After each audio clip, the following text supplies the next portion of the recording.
Have you ever asked yourself, what do the people around me need? When you start to pay attention, you'll see needs everywhere. Maybe your bus driver needs your smile, someone in your town probably needs a meal, or maybe some warm socks. The new kid at school might need a place to sit at lunchtime. Your sister might need a listening ear, and for you to zip it while she talks. Your friend who's struggling with science may need a study pal. Maybe your cousin could use a cheerleader at a soccer game. Go, Garrett, go! And I can guarantee your mom or dad needs a helping hand. When you practice looking for what people need, you'll start to see it everywhere. But seeing is only the first step. Once you see a need, then you can do something about it. You can show God's love by meeting some of those needs. Now, we hear about needs all over the world, and sometimes we can help, like sponsoring a child so they can have food and school to go to. But most of the time, it's about showing love to the people right around you. God can give you the vision to see and the creativity to help the people you see every day. When you care enough to do something about someone else's needs, it's like shining a light so others can see God at work. That's why compassion is an amazing way to worship God with your life. Because worship is about more than just singing loud. It's all about living loud.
Change and it starts with me. One hand high, so your light in the sky. We're gonna keep it shining forever. Whoa, whoa.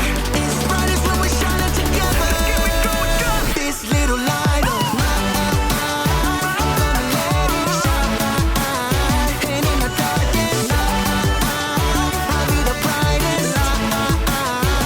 No covering up, no shutting down, no blowing it out. I'm gonna let it shine. This little light of mine, I'm gonna let it shine.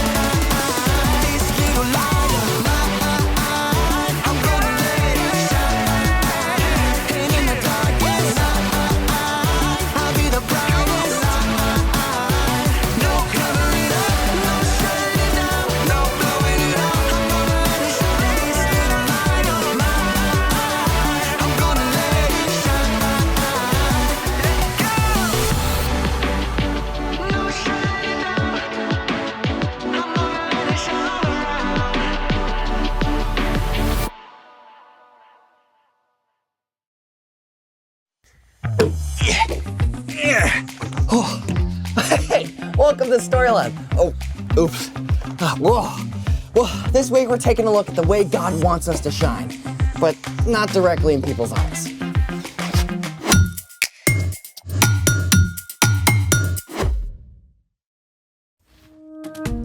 Hey, I'm Carter. And I'm Zeke. And this month, we're talking about how trusting and following Jesus changes the way we treat others. So we can live bright. Not that kind of bright. I was exploring in our attic at home. There's no good light up there. Find anything? Oh, indeed I did. I excavated this piece of ancient technology. Oh. It plays music. How? Does it have a Wi-Fi connection? You have to feed it one of these. Oh, right, CDs. Can we play one? Nope, the batteries are corroded, but I discovered something fun. Here, see how it catches the light? Yeah, rainbow colors. Here. You hold this. Okay. Lights, please. Oh, look at that. Very cool. The CD is just like a prism. When white light hits a CD, the fine circular lines on its surface diffract the light, which is separated into all the colors of the rainbow. Thank you for enlightening us. You know, I've got another bright idea. Oh? Oh, I'm gonna need your headlamp. I'm in. You ready? Let's do it. So, I was brick building with my little sister yesterday, and we created this. Oh, what have we here? Welcome to the Light Maze Challenge! I see a maze. I see a light. What's the challenge? This is us. We're bricktastic. You and me, we're stuck in the dark here in the center of the maze. Oh, it's not dark. Well, it will be when we turn off the lights. Oh. Your challenge is to direct this light in such a way that it goes along each pathway in the maze until it reaches us right here in the middle. So we're mastering light? Let me reflect on that. Aha! Reflection! Mirror, mirror in the lab, who's gonna beat this challenge that's fab? Okay, that is a terrible rhyme. Also, you have 60 seconds to set up the maze. Ready? Like a light bright. Speaking of which, lights out. And go! Oh. Put that there, perfect. All right, that goes there.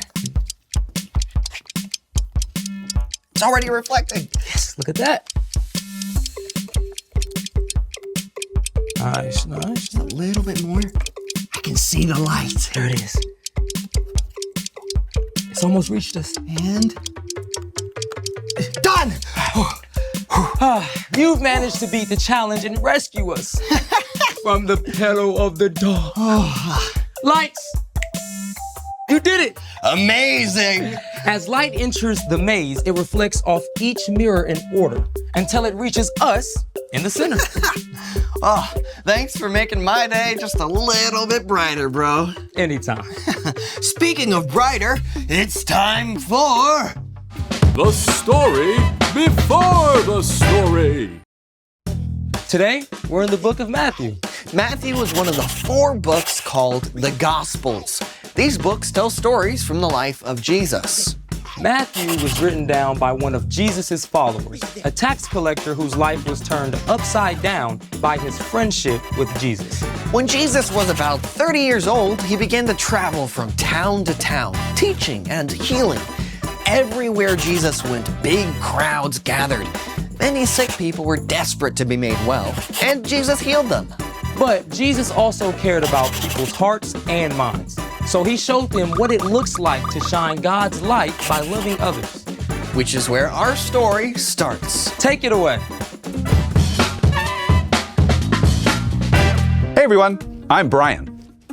As Jesus began to travel from town to town, teaching and healing, great crowds gathered. And one day, Jesus sat down on a mountainside to share with his followers what it truly looks like to live for God. The truth that Jesus taught there has come to be known as the Sermon on the Mount.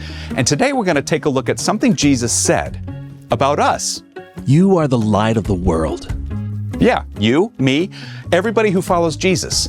We are the light of the world. Yeah, it's a powerful picture. But the light Jesus was talking about doesn't require batteries. See, Jesus later told his followers that he is the light of the world. Jesus is the source of all light, just like the sun.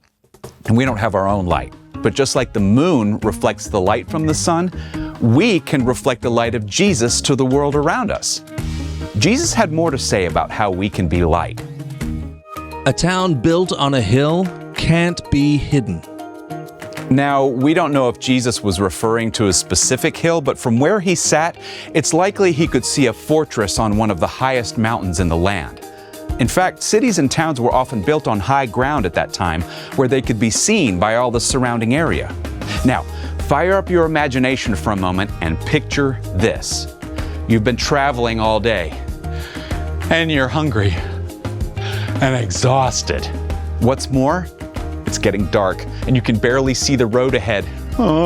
You desperately need a safe place to spend the night, and at last, you look up, and there, in the distance, you see a town, high on a hilltop, glowing with light. It changes everything. Now you know exactly where to go and how to get there. There is a lot of darkness in our world right now. But together, those of us who follow Jesus can be like that town on a hill. When we look for the needs of those around us and choose to help, we shine the light of Jesus for everyone to see. Jesus finished with another word picture. Also, people do not light a lamp and put it under a bowl. Instead, they put it on its stand.